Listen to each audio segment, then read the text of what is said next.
Hello there, people of the internet. I'm out here with my 1851 Pieta, and I was like, what video can I make that will allow me to shoot this thing? Because I've already shot it, I've already got to clean it, I may as well run some more rounds through it.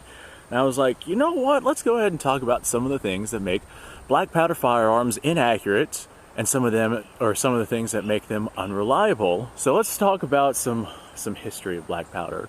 The earliest recordings of people using firearms, black powder firearms, were as early as like the 1400s, sometime around that time period.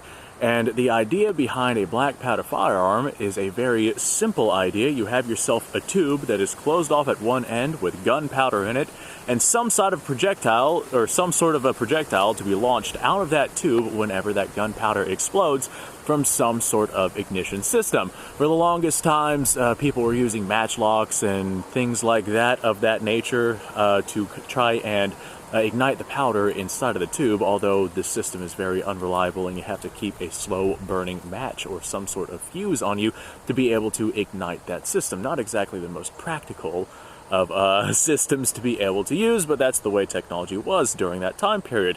Eventually, we moved on to flintlock systems, which was a more reliable system, and you didn't have to keep a consistent burning fuse on you. And then after that came percussion cap systems with the adoption of mercury fulminate, which kind of explodes whenever it is impacted, and that is mostly what muzzle loaders are used for nowadays. Now, up until the late 1700s or so, muzzle loaders were, well, the idea of how, well, they did exist. I'm going to go ahead and say this. Muzzle loaders that were smoothbore were by far the most mainstream up until about the late 1700s. And beyond that time period, yes, smoothbore muzzleloaders were still very, very common, but during the 1800s and beyond, it became very well known that these rifled muskets were going to become much, much more accurate because they actually spin the bullet as it comes out of the barrel versus just launching the bullet in some random direction. In that direction, rifled barrels inside of these muskets were definitely becoming much more mainstream, but until that point where smoothbores were very much more predominant, those were absolutely some very inaccurate rifles and not very effective out beyond about 50 yards or so. If you take a smoothbore shotgun and you fire a non-rifled slug out of that thing, you will really quickly begin to see just how diminished the accuracy of some sort of system like that is. So if you're rocking a smoothbore muzzleloader, then that right there is one of the primary reasons why that thing will be inaccurate. However, if you have yourself some sort of rifled muzzleloader and you're having some issues with accuracy, odds are it's going to be with gunpowder and ammunition. Whenever you measure out black powder, I apologize for the winds, guys. Whenever you measure out black powder, you measure by volume and not by mass, by weight. If you have just for spitballing reasons, this right here, I got 25 grains of FFG black powder inside of these charges. If you have 25 grains measured out by volume, that is different than measuring 25 grains in smokeless powder, which is measured by weight.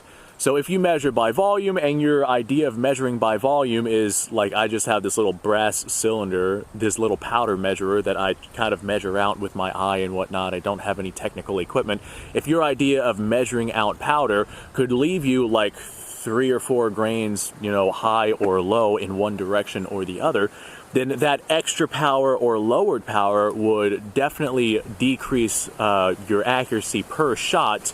It would decrease the grouping of that particular firearm that you're using, simply because whenever you have more powder and you have less powder inside of the same group of ammunition, you're going to have projectiles that fly in different patterns. So pay attention to just how accurate your powder measures are. That is probably going to be one of the bigger things that makes people lose accuracy. Another very big thing for the accuracy loss with firearms is the projectiles that you're using. Inside of this 1851, I just have standard old round ball, and if you use regular old round ball like I use in this thing for making my gun range videos here on YouTube, then the odds of you getting good accuracy are probably not going to be very great. Typically, whenever it comes to getting accurate shots out at long distances, you want some sort of pointed bullet, some sort of conical style or even Spitzer style projectile fired out of your weapon, because those are much better at cutting through the air than a simple round ball. Now, these right here are rifled, so the round ball will have a spin, so we will have some element of accuracy. However, the round ball is not going to give you near the accuracy that you would get from other types of projectiles. Not only that, but a lot of these round balls that people fire from these muzzle loaders are just standard cast cheapo round ball, and if you look at the round ball itself, you will notice a significant amount of deformities on that round ball. And if you have like I've noticed on these particular round balls that I have here, this batch, there's a little flat side where it was cut out of the mold whenever these bullets were molded. So there's a little bit of a flat side on it, and if that flat side is, loaded on the left of one ball and loaded on the right of another ball, then once that ball flies through the barrel and down range, just the changing harmonics is going to throw it one way or the other. Combine that with the change in powder measurement amounts, like let's say I have 26 grains in this cylinder and 23 grains in that cylinder.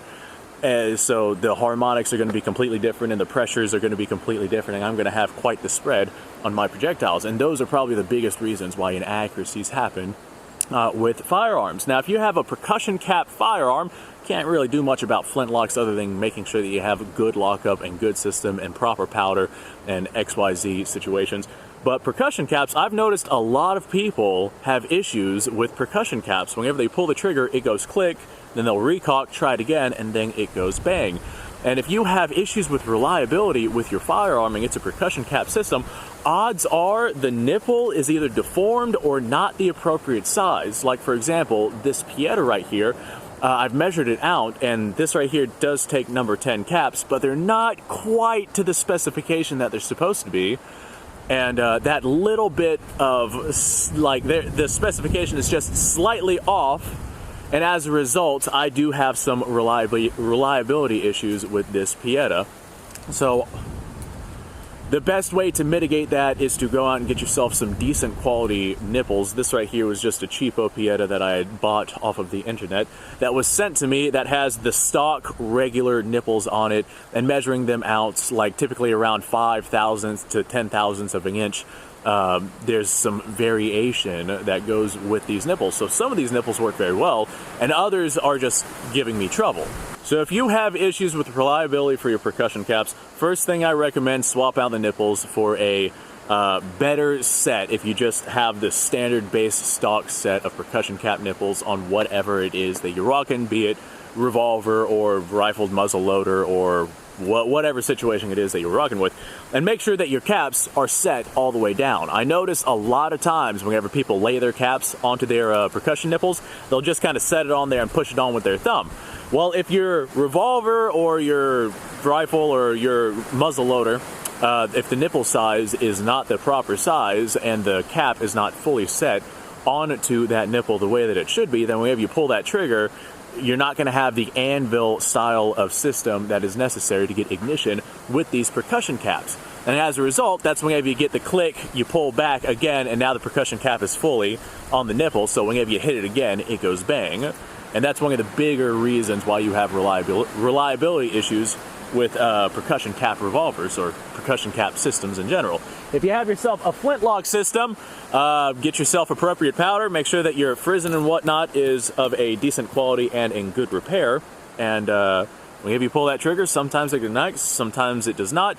If you have issues with the cap itself or the actual flintlock system itself igniting, but the actual charge inside of the system does not, that means that you probably have issues with the flash hole, and you need to take some sort of needle or pin or something and clean out that flash hole just to make sure that you have a means of getting the actual detonation system to the actual charge system. Make sure there's nothing alive in there. And now we're going to go ahead and send some lead downrange.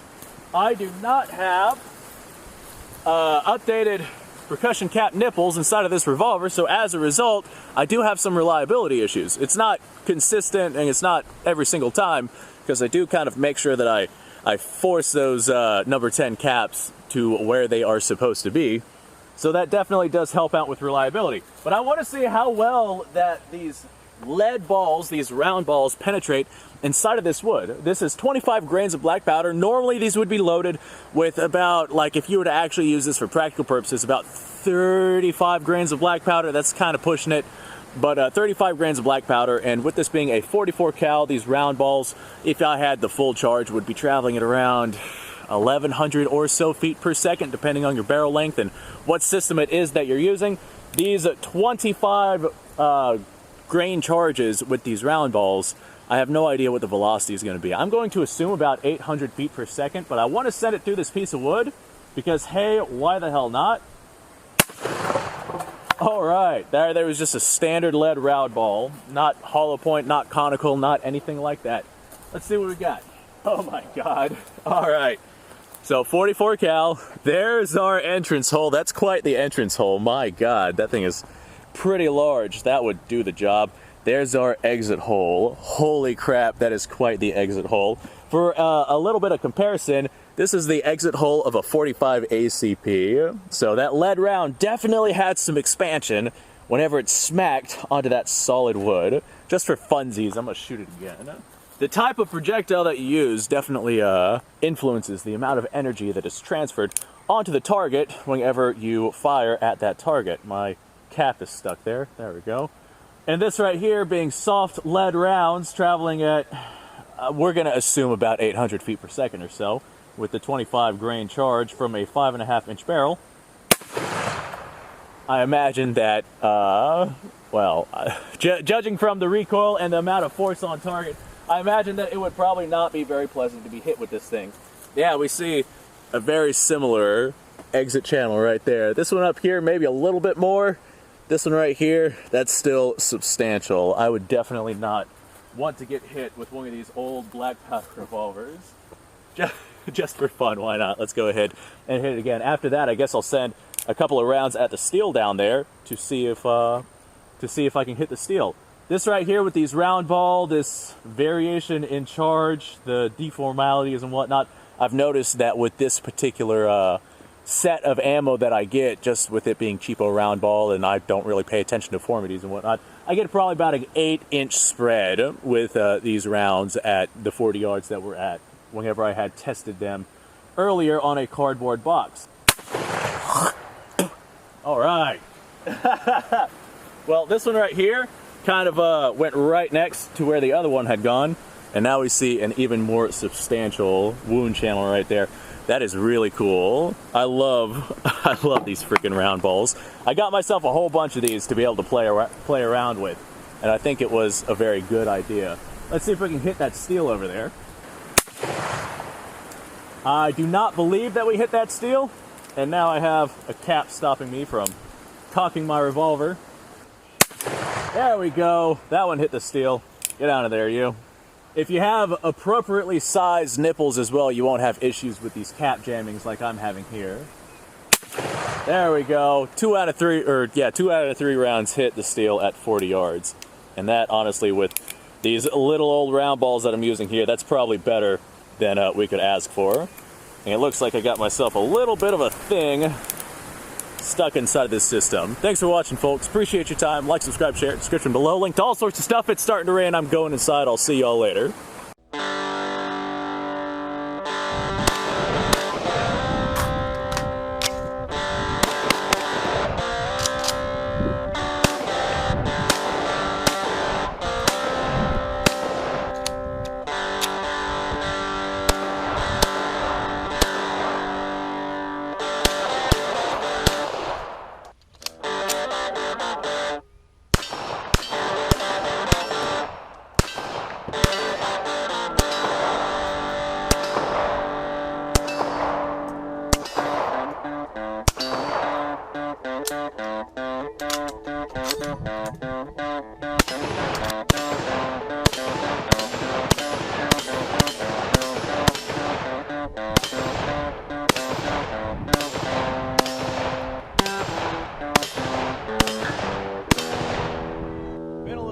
Since I've done this.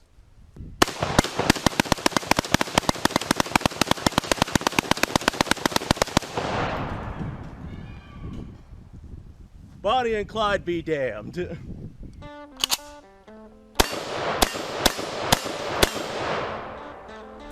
chance, Gary.